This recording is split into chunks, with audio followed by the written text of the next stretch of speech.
各位朋友今日亦都係最後一個咧，就講到社區良好感咁嗱，社區良好感，我琴日就講咗啲例子，即係可以從好多嘅方面喺媒體嗰度去點讚幫一啲人。咁當然呢個可以做之外咧，其實仲有好多方法嘅我自己亦都好喜歡咧，即係喺日常生活，喺我生活嘅社區或者周圍唔同區域去來回嘅時候，總會你去到商店搭的士接觸到唔同嘅人，你係需要同佢交談嘅。呢啲人咧，平時係唔多人即係會留意或者關注，同埋即係去同佢哋傾偈嘅。當然即係我唔係話專登走去阻人做嘢啦，你睇得到佢係即係喺佢嘅工作裏邊咧，佢可以應付得嚟，亦都唔介意去有人同佢傾偈啦。我就好喜歡用呢啲時間咧，透過簡單即係多謝佢幫我做呢樣嘢喺酒樓裏邊即係乜都好啦，即係用好好嘅説話嘅態度去多謝佢同佢傾幾句好多時發現咧，嗰啲人咧係好開心，真係好開心，甚至佢好樂意嘅，尤其是如果佢工作唔忙嘅時候咧，會同我哋講多好多一啲，即係我借啲機會又了解下佢哋嘅工作嘅近況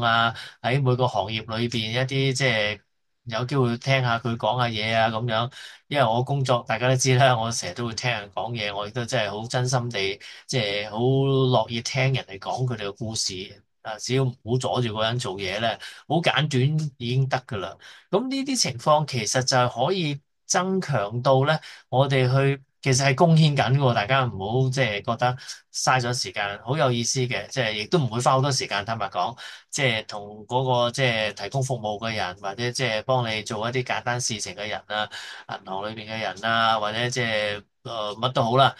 講幾句簡單講咧。咁有啲時候你可以攞到一啲即係意想不到嘅好處添，即係雖然唔係為咗嗰啲好處嚟，即係同佢傾偈啦。咁但係你會睇到人嘅交往咧，即係會係好自然嘅。你去關懷佢，同佢傾偈，佢如果覺得有啲可以係做到嘅，即係幫你做多少少即係唔違規嘅嘢啦，即係你去酒樓咁佢斟完水之後再幫你整翻乾淨個碗碟咁佢都係要做嗰啲嘅。咁但係佢做多做少，其實你睇得出佢係同你有咗交流之後咧，佢唔介意再做多啲幫你喺唔違規嘅情況底下。咁呢啲係非常好嘅，即係呢個係透過佢再進一步俾我哋嘅服務嚟話俾我哋作為客人聽，我去即係同佢接觸傾偈咧，佢好樂意服務我，亦都好樂意同我交流。所以嗱，咁樣亦都會令到咧即係我哋本身嗰個嘅社區嘅良好感提升啦。因為喺社區，我哋唔通同個建築物產生良好感咩？即係你去旅遊嗰時可以嘅，影多啲相企喺嗰度擺個姿勢咁都可以嘅咁但係我哋係同嗰啲人啊嘛，同嗰啲人有互動嘅，有交流嘅。咁嗰個良好感就係嚟自社區裏邊嘅一啲即係叫做星斗市民。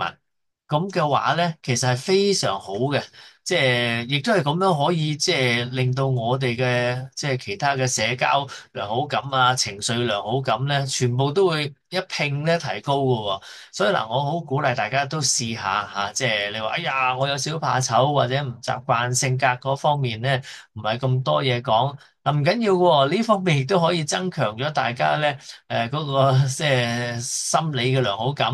即係喺性格嘅擴張擴展，或者你某啲性格特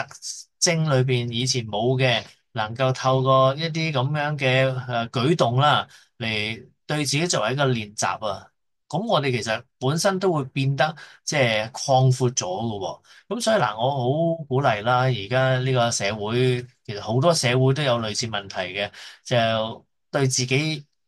住嘅社會好多中意嘅。咁當然啦，唔中意嘅原因我哋未必改得到㗎吓。咁但係我哋就發掘，我哋琴日就講咗啦，發掘其他我哋以前冇留意嘅範疇，或者去即係將一啲我哋以前都唔覺得嗰啲有啲咩咁值得吸引，但我哋話人咯，我哋做喺每一個人身上去同佢建立一個好簡單、好短暫嘅小時間嘅一個互動，都係一個關係嚟嘅。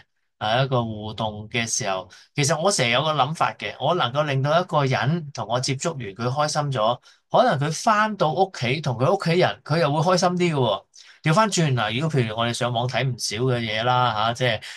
佢即係去酒樓同人鬧交，喺飛機同人鬧交，鬧到嗰個從業員都好唔開心。翻到屋企，佢可能就會同佢屋企嘅人鬧佢啲仔女啊。咁你咪覺得你做緊一樣嘢係間接地啊，導致到佢屋企嘅仔女唔知點解一翻到屋企就俾阿爸阿媽咁樣鬧一身。咁其實你係負唔起呢個咁大嘅責任嘅，真係唔想咁樣啊。所以掉翻轉，我哋對所有如果可以嘅話啦嚇，即係對人好，令到嗰個人即係喺個工作崗位開心咗啦，翻到屋企又開心。其實我哋係做緊一樣咧，即係不知不覺係幫到越，即係間接地幫遠咗個人嘅喎。即係我琴日講就喺個社交媒體咁啊點讚啦，而家就係你做完一個人嘅身上，咁佢開心咗，佢又至少可能鬧少咗交咁樣。當然啦，佢都會鬧交係其他原因啦。咁但係我哋可以避免或者令到佢稍為好好心情嘅，佢翻到屋企又好啲啦吓。咁可能原先想鬧交又因為好咗啲，又唔鬧交。你唔知㗎吓，即係你唔知道呢個。即係咁奇妙嘅世界，或者呢個蝴蝶效應，你做一個咁小嘅舉動喺一個人身上，你能夠阻止咗佢